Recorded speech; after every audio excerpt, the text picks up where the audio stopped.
क्या आप जानते हैं हरियाणा देश में किस किस चीज में प्रथम है? तो चलो आइए जानते हैं।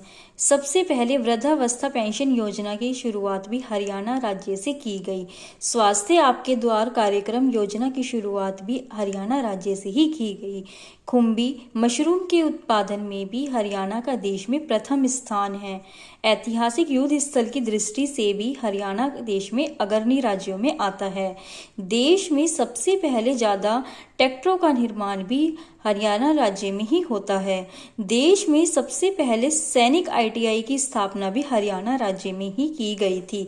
सभी गांवों को पक्की सड़कों से जोड़ने का कार्य भी सबसे पहले हरियाणा राज्य में ही हुआ। हरियाणा राज्य से ही अपनी बेटी अपना धन योजना की शुरुआत हुई। देश में सबसे पहले फसल बीमा योजना को लागू करने में भी हरियाणा देश का प्रथम स्थान है। सभी गांवों और शहरों तक स्वच्छ पेयजल पहुंचाना भी हरियाणा राज्य में ही हुआ।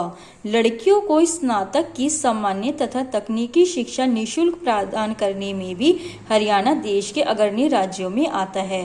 वैट लागू करने वाला हरियाणा देश का पहला राज्य है। माननीय प्रधानमंत्री श्री नरेंद्र मोदी जी द्वारा ही हरियाणा के पानीपत शहर से बेटी बचाओ बेटी पढ़ाओ योजना की शुरुआत की गई। नई खेल नीति 2015 के तहत अपने खिलाड़ियों को सबसे बड़ी नगद राशि 6 करोड़ की भी हरियाणा दे रहा है। उठान सिंचाई प्रणाली को व्यावहारिक रूप से लागू करने में भी देश में प्रथम स्थान है।